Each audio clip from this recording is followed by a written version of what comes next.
সোহাগ হত্যার প্রতিবাদে রাজু ভাস্কর্যের সামনে বিক্ষোভ করছে ছাত্র অধিকার পরিষদ। সেখান থেকে বিস্তারিত জানিয়েছেন সহকর্মী মোহাম্মদ সোহাগ বিশ্বাস।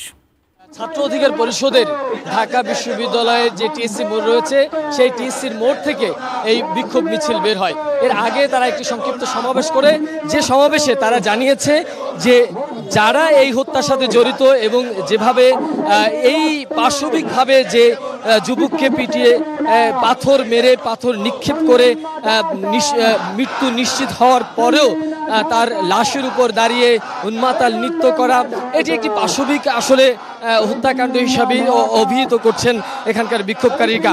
এসি কেনার কথা ভাবছেন? ভিসা দিচ্ছে যে কোনো এসিতে 15% নিশ্চিত ছাড়। এছাড়াও থাকছে মানি ব্যাক গ্যারান্টি নিশ্চয়তা। একই সাথে যারা এই হত্যাকাণ্ডের সাথে জড়িত তাদেরকে 24 ঘন্টার মধ্যে সকলকে গ্রেপ্তারের আসলে তারা দাবি করছেন। একই সাথে তারা বলছেন যে যারা এই ঘটনায় পৃষ্ঠপোষকতা করছেন, যারা এই হত্যাকাণ্ডের সাথে দাঁড়িয়েছেন, তাদের সবার জন্য আসলে এই হত্যাকাণ্ড গত 8 মাসের যে বৈষম্যবিরোধী ছাত্র আন্দোলনের যে একটি প্ল্যাটফর্ম তৈরি হয়েছিল বা যে চেতনা নিয়ে এই আন্দোলন হয়েছিল, সেই চেতনা আসলে ভেঙে পড়েছে, এমনটাই আসলে বলছিলেন এখানকার যারা বিক্ষোভকারীরা।